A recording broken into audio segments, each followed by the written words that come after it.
নমস্কার সকলকে আবারও একটা উইকলি কারেন্ট অ্যাফেয়ার্স সেশনে প্রত্যেককে ওয়েলকাম। ডাব্লিউবিপিএসসিওয়ালা অফিসিয়াল ইউটিউব চ্যানেল যারা ফলো করো তারা জানো যে প্রত্যেক উইকের ইম্পর্টেন্ট কারেন্ট অ্যাফেয়ার্সগুলোকে একটা জায়গায় জমিয়ে সেটাকে তোমাদের সামনে ইম্পর্টেন্টগুলোকেই নিয়ে আসা হয় এই উইকলি কারেন্ট অ্যাফেয়ার্সের মাধ্যমে। যে উইকলি কারেন্ট অ্যাফেয়ার্সটার মেন টার্গেট হচ্ছে SSC CGL, CHSL, GD, RRB group D, এছাড়াও ডাব্লিউবিসিএস, এছাড়া WBSSC group C, group D, বিভিন্ন পরীক্ষায় তোমার এই কারেন্ট অ্যাফেয়ার্সটা কাজে লাগতে পারে। তাই যারা পুরনো ক্লাসগুলো এখনও পর্যন্ত দেখে ওঠেনি তারা অবশ্যই পুরনো ক্লাসগুলো দেখে নেবে। তার সাথে আজকে আমরা এখানে যেটা ফলো আপ করবো সেটা হচ্ছে 27শে জুলাই থেকে 2 অগস্ট পর্যন্ত যে সমস্ত গুরুত্বপূর্ণ ঘটনা ঘটেছে সেগুলোই আজকে আমরা এখানে আলোচনা করব। যার মধ্যে প্রথম উল্লেখযোগ্য ঘটনা কোনটা? যার মধ্যে প্রথম উল্লেখযোগ্য ঘটনা যে ইন্ডিয়া অ্যাচিভ করলো 20% ethanol blending petrol 5 years ahead of 2030। তাহলে প্রথমত ইন্ডিয়ার টার্গেট ছিল 2030-এর মধ্যে যে 20% ইথানল ব্লেন্ড পেট্রোল নিয়ে আসবে, সেটা 5 বছর আগে ইন্ডিয়ার টার্গেট কমপ্লিট করেছে। ইন্ডিয়া যে কিনা বলতে পারো 2014 সালে মাত্র 1.5% ইথানল ব্লেন্ডিং পেট্রোল দিয়ে স্টার্ট করেছিল, সেটাই 2025-এ 20%-এ পৌঁছে গেছে। মানে লাস্ট 11 বছরের রেসপেক্টে যদি আমরা দেখি প্রায় 13% বৃদ্ধি হয়েছে এই ইথানল ব্লেন্ড পেট্রোলে। এখন তুমি প্রশ্ন করতে পারো যে হঠাৎ করে পেট্রোলের সাথে ইথানল মেশানোর পিছনে কারণটা কী? কী কারণের জন্য গভর্নমেন্ট অফ ইন্ডিয়া এই পদক্ষেপটা নিয়েছে? তাহলে মনে রাখতে হবে এই উদ্যোগটা যে নেওয়া হয়েছে তার পেছনে কারণ এম হচ্ছে to reduce dependency on fossil fuel, অর্থাৎ ফসিল ফুয়েলের ওপরে অর্থাৎ পেট্রোল ডিজেলের ওপরে ডিপেন্ডেন্সিটা কমানো। নাম্বার 2 এনার্জি সিকিউরিটিকে বুস্ট আপ করা। আর নাম্বার 3 কার্বনের এমিশন কমানো। এই তিনটে উদ্দেশ্যকে সামনে রেখেই বলতে পারো কি না ইথানল ব্লেন্ডিং পেট্রোল মার্কেটে এখন অ্যাভেলেবল। 20% পর্যন্ত টার্গেট অ্যাচিভ হয়ে গেছে 2025-এর মধ্যে, যে টার্গেটটা ছিল আমাদের 2030 সালের মধ্যে। চলে আসুন নেক্সট, ইউনেস্কো থেকে সম্প্রতি উইথড্র করলো কে? না ইউএসএ, যে কিনা বলতে পারো ইউনেস্কো থেকে উইথড্র করলো। তাহলে ডোনাল্ড ট্রাম্পের আমলে 2বার আর ওভারঅল যদি আমরা দেখি 3বার যে কিনা ইউএসএ বা আমেরিকা যে ইউনেস্কো থেকে উইথড্র করেছে। আমরা যদি সালগুলো দেখি তাহলে হচ্ছে 1984, 2017 এবং 2025, টোটাল 3বার। যার মধ্যে এই দুবার 2017, 2025 হচ্ছে ডোনাল্ড ট্রাম্পের আমলে, আর এর আগে আরও একবার কিনা ইউএসএ যে কিনা ইউনেস্কো থেকে নাম প্রত্যাহার করে নিয়েছিল। তাহলে সেখানে এটাই বলেছে দেখো, this decision mark the third time the USA has কিনা exited the organisation following previous withdrawal in 1984 and 2017। এটার পিছনে কারণ কি? ইউএসএ কেন বলতে পারো কি এখান থেকে উইথড্র করছে?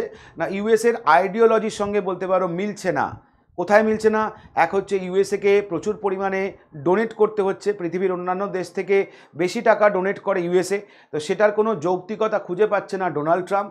আর দ্বিতীয় হচ্ছে কিনা এই ইউনেস্কো যে কিনা সম্প্রতি বলতে পারো কি না ইসরায়েল প্যালেস্টাইন যুদ্ধকে কেন্দ্র করে বলতে পারো বা গাজায় যে বলতে পারো যে হত্যালীলা চলছে তার বিরুদ্ধে প্রতিবাদ করেছে, সেটাও বলতে পারো ভালো চোখে নেয়নি আমেরিকার প্রেসিডেন্ট। তার জন্যই বলতে পারো কি না এই সংগঠনের সঙ্গে থাকার কোনো যৌক্তিকতা খুঁজে পাচ্ছে না ডোনাল্ড ট্রাম্প, তাই সেখান থেকে সে উইথড্র করলো। 3 নম্বর দেখো, নতুন একটা হাইপারসনিক মিসাইল, যে মিসাইলটার নাম কি? নাম হচ্ছে টাইফুন ব্লক 4। এটা সম্প্রতি উন্মোচন করলো কোন দেশ? না তুরস্ক বা টার্কি। তাহলে টার্কি সম্পূর্ণ নিজস্ব প্রযুক্তিতে বা বলতে পারো কি না সম্পূর্ণ নিজের প্রযুক্তি দিয়ে বলতে পারো একটা হাইপারসনিক মিসাইল তৈরি করেছে যার নাম হচ্ছে টাইফুন ব্লক 4।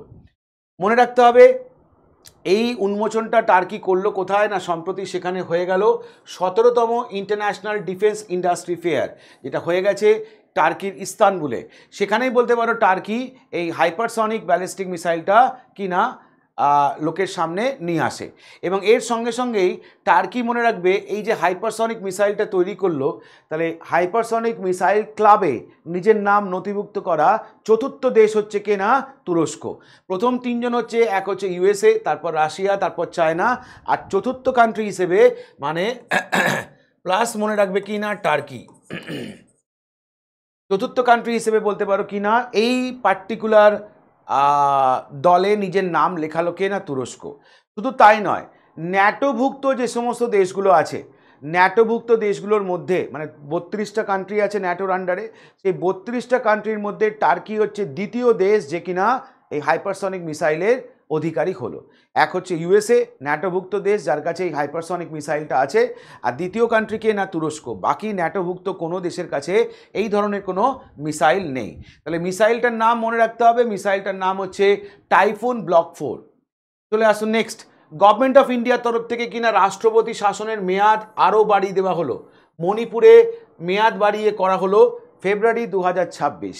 তাহলে ফেব্রুয়ারি 2026-এর 14ই ফেব্রুয়ারি পর্যন্ত বলতে পারো কি না এই রাষ্ট্রপতি শাসনটা বলবৎ থাকবে মণিপুরে। সম্প্রতি আমাদের রাষ্ট্রপতি মাননীয় দ্রৌপদী মুর্মু এই এক্সটেনশনের খবরটা দিয়েছেন।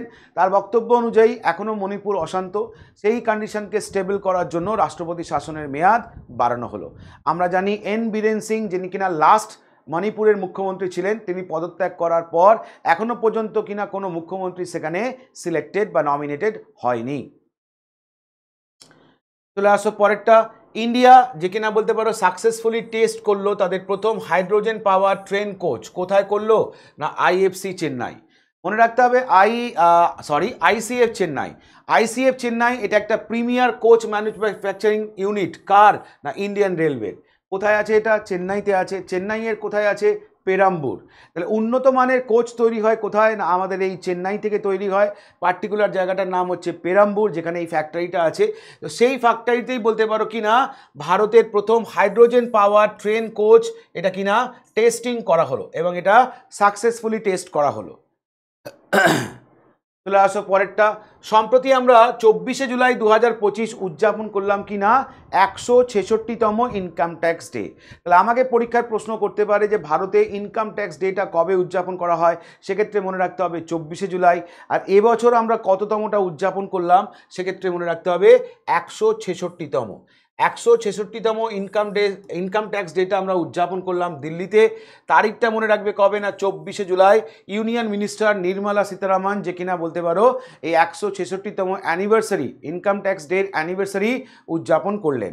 মনে রাখতে হবে এই প্রসঙ্গে যে ম্যাসকটটা লঞ্চ করা হয়েছিল, ম্যাসকটটার নাম কি? ম্যাসকটটার নাম হচ্ছে মাধুকর। এই প্রসঙ্গে মনে রাখতে হবে ম্যাসকটটার নাম কি? ম্যাসকটটার নাম হচ্ছে মাধুকর। ইন্ডিয়ান আর্মির তরফ থেকে কিনা কন্ডাক্ট করা হলো একটা মহড়া। মহড়াটার নাম কি? এক্সারসাইজ দ্রোণ প্রহার। তাহলে বিভিন্ন ধরনের দ্রোণ নিয়ে বলতে পারো কিনা একটা মহড়ার আয়োজন করলো ইন্ডিয়ান আর্মি। মহড়াটা কোথায় হলো না মহড়াটা হলো মায়ানমার বর্ডারে কন্ডাক্ট করা হলো। ইন্ডিয়ান আর্মির তরফ থেকে এই মহড়াটা কন্ডাক্ট করা হয়েছে। এই মহড়া বা এই ড্রিলটা পার্টিকুলারলি ফোকাস ছিল কিসের ওপরে না যাতে আমাদের কমান্ড কন্ট্রোলকে আরও এনহ্যান্স করা যায়, মানে বাড়ানো যায়। দ্বিতীয়ত সার্ভেলিয়েন্স ঠিকঠাক হচ্ছে কি না সেটা যাতে আমরা পরীক্ষা করতে পারি। তৃতীয়ত রিয়েল টাইম ডেটা শেয়ারিং করা, তাই না, যে সমস্ত আমাদের যে আর্মি ইউনিটগুলো আছে তার কাছে রিয়েল টাইম ডেটা শেয়ারিং করা এবং বলতে পারো কিনা ইউনিটকে সাপোর্ট করা। এই সমস্ত কিছু নিয়ে বলতে পারো একটা ড্রিল বা মহড়া সম্প্রতি মায়ানমার বর্ডারে কন্ডাক্ট করলো ইন্ডিয়ান আর্মি, যেটার নাম কি? নাম হচ্ছে এক্সারসাইজ দ্রোণ প্রহার। চলে আসুন next. GP Birla Memorial award 2025। GP Birla Memorial award 2025 পুরস্কারটা কাকে দেওয়া হলো না ডক্টর ভি নারায়ণন। এনার পরিচয় কি? ইনি হচ্ছেন আমাদের ইসরোর চেয়ারম্যান, তাই না। ইন্ডিয়ান স্পেস রিসার্চ অর্গানাইজেশনের চেয়ারম্যান বর্তমানে কে না ডক্টর ভি নারায়ণন। প্রসঙ্গক্রমে মনে রাখতে হবে ইনি হচ্ছেন ইসরোর কি না 11তম চিফ। তো তাকে সম্প্রতি যে পুরস্কারে সম্মানিত করা হলো পুরস্কারটার নাম জিপি বিড়লা মেমোরিয়াল অ্যাওয়ার্ড। এই পুরস্কারটা তাকে কেন দেওয়া হয়েছে মনে রাখতে হবে for his outstanding contribution to India space program and advancement of cutting edge space technology. অর্থাৎ কি না ভারতের মহাকাশ কর্মসূচি এবং অত্যাধুনিক মহাকাশ প্রযুক্তির অগ্রগতিতে তার অসামান্য অবদানের জন্য তাকে এই পুরস্কারটা দেওয়া হলো। এই পুরস্কারটা দিলেন কে না নির্মলা বিড়লা, যিনি কিনা chairperson of GP Birla archaeological astronomical and scientific institute. আর এই পুরস্কারটা হাতে দেওয়া হয়েছে কোথায় না তেলেঙ্গানাতে অনুষ্ঠিত এক অনুষ্ঠানের মাধ্যমে পুরস্কারটা দেওয়া হয়েছে। চলে আসো আবারও একটা মহড়াটার নাম কি? নাম হচ্ছে বোল্ড কুরুক্ষেত্র 2025। তোমাকে পরীক্ষার প্রশ্ন করবে এটা কোন দুটো দেশের মধ্যে হলো। মনে রাখতে হবে এটা ইন্ডিয়া আর সিঙ্গাপুরের মধ্যে কন্ডাক্ট করা হলো। এবারেরটা হচ্ছে 14তম এডিশন। মহড়াটা কোথায় কন্ডাক্ট করা হয়েছে না যোধপুর মিলিটারি স্টেশনে বলতে পারো মহড়াটা কন্ডাক্ট করা হয়েছে। এটা বলতে পারো কিনা কন্টিনিউ হয়েছে অগাস্ট 4 পর্যন্ত। ওকে, 4 আগস্ট পর্যন্ত বলতে পারো মহড়াটা কন্ডাক্ট করা হয়েছে। তাহলে দুটো দেশ এই মহড়ায় যারা পার্টিসিপেট করলো, একটার নাম হচ্ছে ইন্ডিয়া আরেকটার নাম সিঙ্গাপুর। এবারেরটা হচ্ছে 14তম এডিশন। এই এডিশনটা কন্ডাক্ট করা হলো কোথায় না ইন্ডিয়ান আর্মির রাজস্থানে যে মিলিটারি বেস রয়েছে সেখানেই বলতে পারো কি না এটা কন্ডাক্ট করা হলো। পার্টিকুলার জায়গা বললে যোধপুরে এটা কন্ডাক্ট করা হলো। মহড়াটা চলেছে 4 আগস্ট পর্যন্ত। চলে আসুন নেক্সট, আমাদের যে অ্যানশিয়েন্ট যে সমস্ত ম্যানুস্ক্রিপ্টগুলো আছে, মানে প্রাচীন যে সমস্ত ম্যানুস্ক্রিপ্টগুলো আছে, নিয়ার অ্যাবাউট প্রায় 1 লাখের ওপরে বলতে পারো ম্যানুস্ক্রিপ্ট রয়েছে। তো সেগুলোকে যাতে রক্ষণাবেক্ষণ করা যায় তার জন্য একটা উদ্যোগ, যে উদ্যোগটার নাম জ্ঞান ভারতম মিশন। যাতে কি না সেগুলোকে রক্ষণাবেক্ষণ করা যায়। কি উপায়ে রক্ষণাবেক্ষণ করা হবে না সেই ম্যানুস্ক্রিপ্টগুলোকে ডিজিটাইজেশন করা হচ্ছে, মানে ডিজিটালি সংরক্ষণ করার পদক্ষেপ নেওয়া হয়েছে।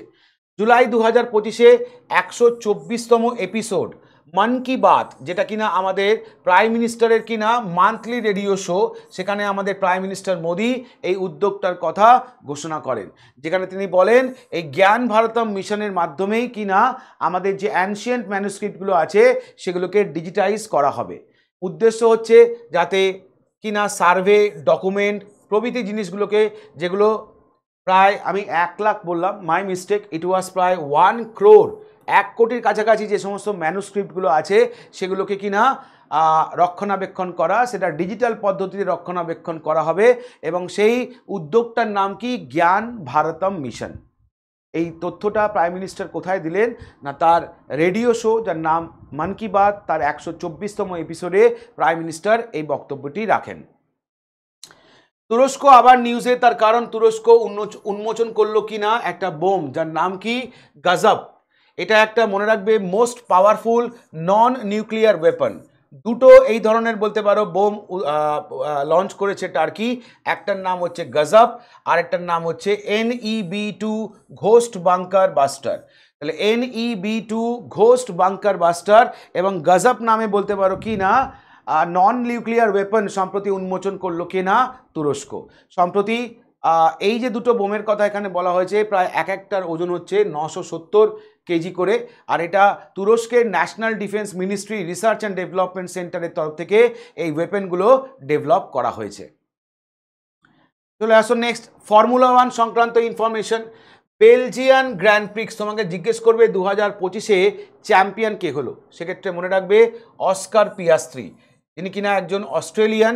2025-এ কিনা ইউনাইটেড কিংডমের টিম ম্যাকলারেনকে রিপ্রেজেন্ট করছে অস্কার পিয়াস্ত্রি। কোন টিমকে রিপ্রেজেন্ট করছে? ম্যাকলারেনকে। এবং বলতে পারো কিনা সেই অস্কার পিয়াস্ত্রি এবারে চ্যাম্পিয়ন হলো বেলজিয়ান গ্র্যান্ড প্রিক্সে। মনে রাখতে হবে এটা ছিল 70তম বেলজিয়ান গ্র্যান্ড প্রিক্স। ওভারঅল যদি আমরা দেখি 70তম বেলজিয়ান গ্র্যান্ড প্রিক্স। এই বছরের মরশুমে বা এই মরশুমে টোটাল যে 13টা রেস হয়েছে, 13টা রেসের মধ্যে এটা হচ্ছে কিনা অস্কার পিয়াস্ত্রির কিনা 6th উইন। তাহলে টোটাল 13খানা রেসে পার্টিসিপেট করেছে অস্কার পিয়াস্ত্রি এই মরশুমে এবং 13টার মধ্যে এটা হচ্ছে তার 6th ভিক্টরি। রেসটার নাম কি? Belgian Grand Prix. Overall Belgian Grand প্রিক্সটা এবারে হচ্ছে কি না 70তম এডিশন। হলো চ্যাম্পিয়ন কে হলো অস্কার পিয়াস্ত্রি, যিনি ইউনাইটেড কিংডমের বলতে পারো একটা টিম, যে টিমটার নাম হচ্ছে ম্যাকলারেনকে রিপ্রেজেন্ট করে। চলে আসুন নেক্সট, সিআরপিএফ ফাউন্ডেশন ডে আমরা উদযাপন করলাম কবে না 27শে জুলাই 2025। মনে রাখতে হবে এবছর সিআরপিএফের 87তম অবজারভেশন ডে আমরা উদযাপন করলাম বা ফাউন্ডেশন ডে আমরা উদযাপন করলাম। সিআরপিএফ অর্থাৎ সেন্ট্রাল রিজার্ভ পুলিশ ফোর্স, যাকে কিনা আমরা সংক্ষেপে সিআরপিএফ বলে পরিচিত, সেই সিআরপিএফের রেজিং ডে আমরা সারা ভারত জুড়ে উদযাপন করলাম 27শে জুলাই। হলো সিআরপিএফ যে কিনা প্রতিষ্ঠা হয়েছিল কবে যদি আমরা দেখি 1939-এ প্রতিষ্ঠা হয়। এটাই হচ্ছে ভারতবর্ষের সবথেকে বৃহত্তম সেন্ট্রাল আর্ম পুলিশ ফোর্স। মনে রাখতে হবে কি না 2025-এ এটা তার প্রতিষ্ঠার 87তম ফাউন্ডেশন ডে উদযাপন করলো। চলে আসুন নেক্সট, ওড়িশায় অনুষ্ঠিত হচ্ছে কিনা টেক্স 2025। টেক্স 2025 নামের মধ্যে উত্তর, টেক্স মানে হচ্ছে টেক্সটাইল। তাহলে ওড়িশাতে অনুষ্ঠিত হলো কি না ওড়িশা টেক্স 2025 এটা পূর্ব ভারতের বৃহত্তম কিনা টেক্সটাইল অ্যান্ড অ্যাপেরিয়াল ইন্ডাস্ট্রি ইভেন্ট, আর এটার উদ্বোধন করলেন ওড়িশার মুখ্যমন্ত্রী মোহন চরণ মাঝি। এটা জয়েন্টলি অর্গানাইজ করেছে কারা? না state government of Odisha in collaboration with FICCI. তাহলে ফিকি এবং স্টেট গভর্নমেন্ট অফ ওড়িশার বলতে পারো কিনা যুগ্মভাবে বা জয়েন্টলি এটা অর্গানাইজ করেছে। এই প্রথম মনে রাখবে ওড়িশা টেক্স 2025 পূর্ব ভারতের বৃহত্তম একটা টেক্সটাইল অ্যান্ড অ্যাপেরিয়াল ইন্ডাস্ট্রি ইভেন্ট অনুষ্ঠিত হয়ে গেল। চলে আসো পরেরটা, পেন ট্রান্সলেট অ্যাওয়ার্ড 2025 কে পেল পুরস্কারটা? Geetanjali Shree. PEN Pinter prize বললে তখন কিন্তু আনসার আলাদা, আর পেন ট্রান্সলেটার অ্যাওয়ার্ড বললে তখন আনসার আলাদা। এখানে পেন ট্রান্সলেটার অ্যাওয়ার্ড যিনি পেয়েছেন তার নাম গীতাঞ্জলি শ্রী। ইন্ডিয়ান হিন্দি নভেলিস্ট এবং শর্ট স্টোরি রাইটার গীতাঞ্জলি শ্রীকে 2025-এ পেন ট্রান্সলেট অ্যাওয়ার্ড 2025-এ সম্মানিত করা হলো। তার শর্ট স্টোরি কালেকশনটার নাম কি? Once elephant lived here. Once elephant lived here এই বইটার জন্য বলতে পারো গীতাঞ্জলি শ্রীকে পেন ট্রান্সলেট অ্যাওয়ার্ডে সম্মানিত করা হয়েছে। চলে আসো নেক্সট, ডিআরডিও কন্ডাক্ট করলো সাকসেসফুলি ফ্লাইট টেস্ট, কিসের? না প্রলয় মিসাইল। তাহলে ডিআরডিও ব্যাক টু ব্যাক মানে দুটো প্রলয় মিসাইল টেস্ট করলো এবং সাকসেসফুলি টেস্ট করলো। কোথা থেকে টেস্ট করলো যদি বলা হয় তখন মনে রাখবে কি না, এটা টেস্ট করা হয়েছে এপিজে আব্দুল কালাম আইল্যান্ড, যেটা রয়েছে কোথায়? Coast of Odisha. প্রলয় এটা একটা কোয়াসি ব্যালিস্টিক মিসাইল, মানে প্রায় বলতে পারো আর সম্পূর্ণরূপে না হলেও প্রায় এটাকে তুমি একটা ব্যালিস্টিক মিসাইল বলতে পারো। এছাড়া এর আর যে সমস্ত স্পেসিফিকেশান আছে, এটা একটা short range solid propellant quasi ballistic surface to surface বলতে পারো একটা মিসাইল। এটার রেঞ্জ ক্যাপাবিলিটি হচ্ছে 150 থেকে 500 কিলোমিটার পর্যন্ত। ওয়ারহেড ক্যারি করতে পারে 350 থেকে 700 কেজি পর্যন্ত। পেলোড ক্যাপাসিটি হচ্ছে 500 থেকে 1000 কেজি পর্যন্ত, এবং এটা লঞ্চ করা যায় কি না যে কোনো ধরনের হাই মোবিলিটি ভেহিকল থেকেই এটা লঞ্চ করা যায়। মিসাইলটার নাম প্রলয়। সম্প্রতি ডিআরডিওর তরফ থেকে কিনা এটা সাকসেসফুলি টেস্ট করা হলো কোথায়? না ওড়িশার কিনা এপিজে আব্দুল কালাম আইল্যান্ড থেকে। চলে আসুন নেক্সট, প্রথম ভারতীয় হিসেবে FIDE ওমেন্স ওয়ার্ল্ড কাপ 2025 খেতাবটা যিনি জিতলেন তার নাম কি? নাম হচ্ছে দিব্যা দেশমুখ। কোথা থেকে বিলং করে? মহারাষ্ট্রের নাগপুর থেকে বিলং করে।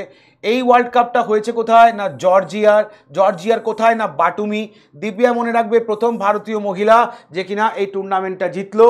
কাকে হারিয়ে জিতলো যদি বলা হয়, তিনিও একজন ভারতীয়, নাম হচ্ছে কোনেরু হাম্পি। তাহলে কোনেরু হাম্পিকে হারিয়ে দিব্যা দেশমুখ মহারাষ্ট্র থেকে বিলং করে, যিনি কিনা জিতলেন 2025-এ ওমেন্স ওয়ার্ল্ড কাপ, যার ফাইনালটা হলো কোথায়? জর্জিয়ার বাটুমিতে। মনে রাখতে হবে দিব্যা দেশমুখ হচ্ছেন প্রথম ভারতীয় মহিলা যিনি কিনা এই খেতাবটা জিতলেন।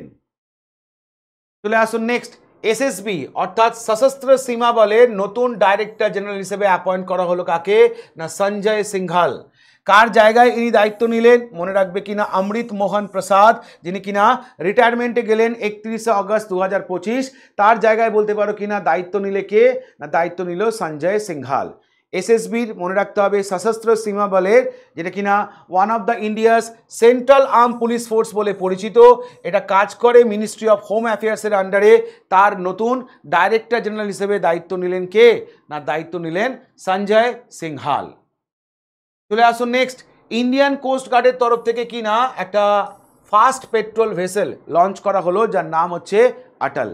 ইন্ডিয়ান কোস্ট গার্ড অটল বলতে পারো কিনা একটা ফাস্ট পেট্রোল ভেসেল। এটা কারা তৈরি করেছে? গোয়া শিপমেন্ট লিমিটেডের তরফ থেকে এটা তৈরি করা হয়েছে। এটা মনে রাখবে কিনা এই রকম ভেসেল টোটাল 8খানা করার কথা, এটা হচ্ছে কিনা ষষ্ঠ ভেসেল যেটা কিনা তৈরি করা হলো। ফাস্ট পেট্রোল ভেসেল এটা তৈরি করা হয়েছে পার্টিকুলারলি ইন্ডিয়ান কোস্ট গার্ডের জন্যে। উদ্দেশ্য কি? যাতে ভারতের মারিটাইম সার্ভিলিয়েন্সকে আরও বেশি মজবুত রাখা যায়। ভারতের মারিটাইম সার্ভিলিয়েন্সকে আরও বেশি মজবুত রাখা যায়, তার জন্যই বলতে পারো কি না এই উদ্যোগটা নেওয়া হয়েছে। চলে আসো, মারা গেলেন একজন বিখ্যাত ইকোনমিক্স যার নাম হচ্ছে মেঘনাদ দেশাই। জন্মসূত্রে ভারতীয়, কিন্তু ইনি মনে রাখবেন একজন British economics, Indian born British economics, এবং একজন member of United Kingdom House of Lords. যার পুরো নাম মেঘনাথ জগদীশ চন্দ্র দেশাই। 85 বছর বয়সে সম্প্রতি মারা গেলেন। 2008 সালে তাকে পদ্মভূষণ, যেটা ভারতের তৃতীয় সর্বোচ্চ নাগরিক সম্মান, সেই সম্মানে সম্মানিত করা হয় পাবলিক অ্যাফেয়ার ক্যাটাগরিতে।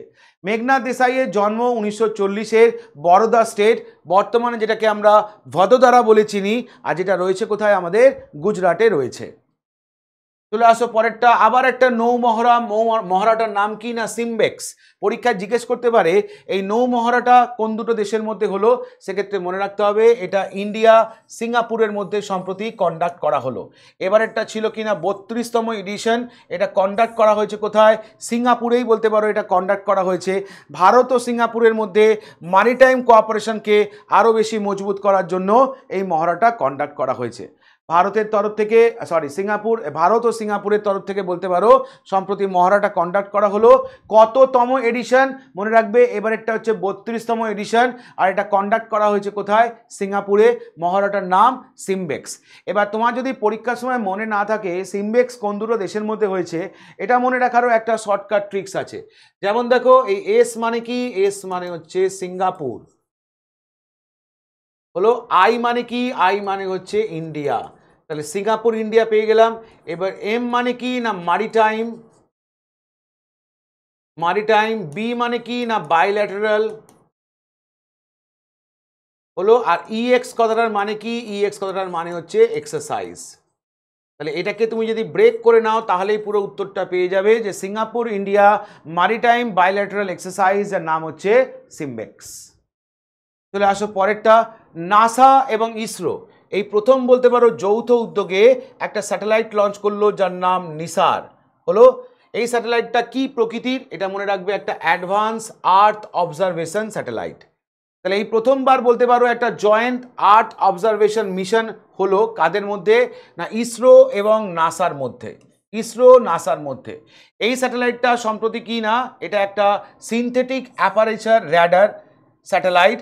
এটা জিএসএলভি F-16 রকেটে করে উৎক্ষেপণ করা হয়েছে সতীশ ধাওয়ান স্পেস সেন্টার, শ্রীহরিকোটা, অন্ধ্রপ্রদেশ থেকে।